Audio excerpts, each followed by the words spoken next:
بسم اللہ الرحمن الرحیم اللہم صلی علی محمد وعلی آل محمد مبارک وسلم۔ جی ناظرین کرام، السلام علیکم ورحمۃ اللہ وبرکاتہ۔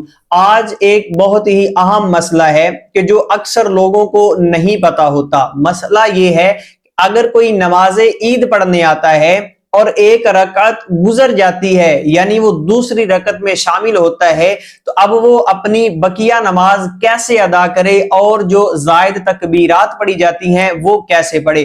اس سے پہلے یہ بتائیں کہ آپ کا رمضان المبارک کیسا گزر رہا ہے۔ اس رمضان المبارک میں آپ نے اچھے کام کرنے کی کون سی نیتیں کی ہیں۔ اللہ رب العزت آپ سب پر، ہم پر رحم و کرم فرمائے۔ تو بات کرتے ہیں کہ اگر کسی کی پہلی رکعت رہ جائے تو وہ دوسری رکعت میں شامل ہو تو پہلی رکعت کو کیسے ادا کرے۔ تو دیکھیے، جب اس نے دوسری رکعت میں امام کے ساتھ وہ شامل ہوا ہے تو اب دوسری رکعت جب وہ امام کے ساتھ پڑھے گا، امام سلام پھیرے گا تو یہ شخص کھڑا ہو جائے گا۔ اب یہاں پر یہ دو طریقے ہیں پڑھنے کے۔ پہلا طریقہ یہ ہے کہ جب وہ امام نے سلام پھیرا اور وہ شخص کھڑا ہوا تو وہ سب سے پہلے ثنا پڑھے، اور ثنا پڑھنے کے بعد وہ تین جو زائد تکبیرات ہے وہ کہے گا۔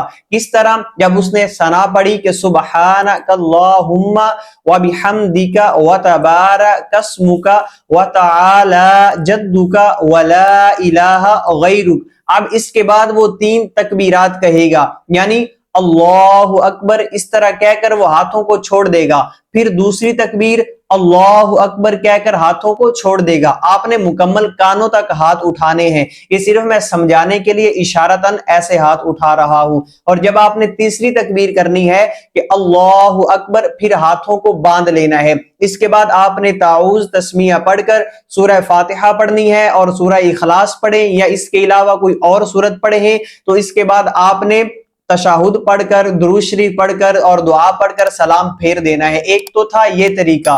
دوسرا یہ ہے کہ آپ سورہ فاتحہ اور سورہ اخلاص پڑھنے کے بعد بھی یہ تین تکبیریں کہہ سکتے ہیں۔ دونوں طرح یہ جائز ہوگا۔ تو اگر آپ کو یہ طریقہ کار سمجھ میں آ گیا ہے تو آپ نے کومنٹ کر کے لازمی بتانا ہے، اور اس کے علاوہ کہ اس طرح آپ نے اپنی نماز عید الفطر کو مکمل ادا کرنا ہے۔ اللہ رب العزت ہم سب پر رحم و کرم فرمائے۔